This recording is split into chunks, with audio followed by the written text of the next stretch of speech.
Welcome to the Weekday Report for Tuesday, October 15th. I'm Joe Potente. Here's a brief look at the news.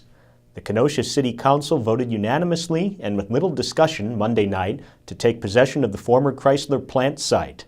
Up next is a cleanup process that city officials said will likely cost $30 million and take up to 7 years to complete. We'll continue to go out for grant money as available, or loans, ultimately forgivable loans, we hope. We know that we're going to have to spend some local money in this, as we did in Harbor Park.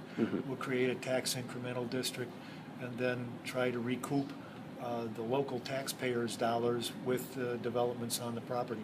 A state administration department official says Governor Scott Walker wants to meet with all 11 Wisconsin tribes this week to talk about the proposed Kenosha casino project. The official said the meeting doesn't indicate a softening of Walker's oft-stated position that all tribes would have to agree on the casino before he approves it. That consensus has remained elusive for the Menominee Nation as the Forest County Potawatomi and Ho-Chunk tribes remain opposed to the Kenosha venture.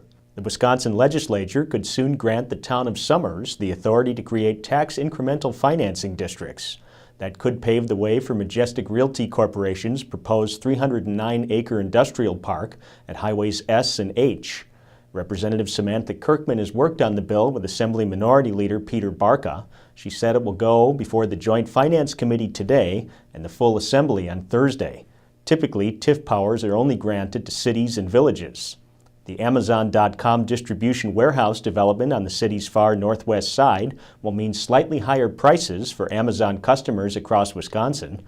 The company has told the State Department of Revenue it will begin charging sales taxes on transactions in Wisconsin. Previously, the company did not have to register for a Wisconsin seller's permit and collect sales taxes because it had no physical presence in the state.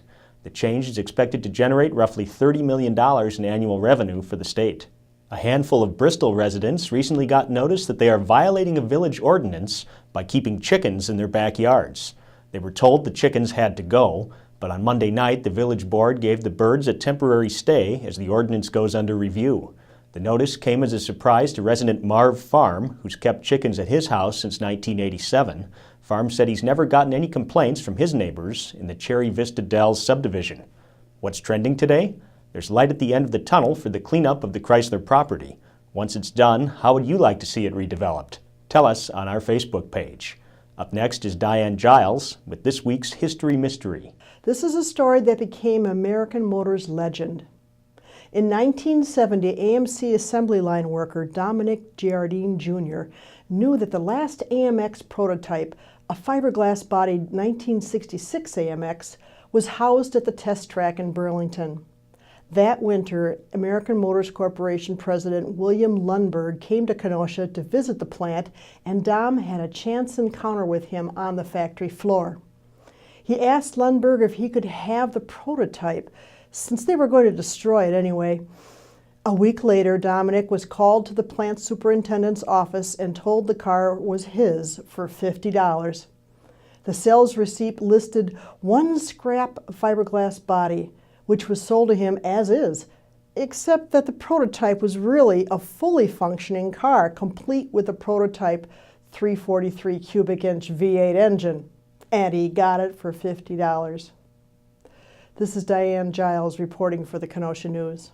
Thanks, Diane. Now here's a look at what we're working on today. The first frost of the season could hit the Kenosha area this week. Melinda Ticklar is checking into the forecast.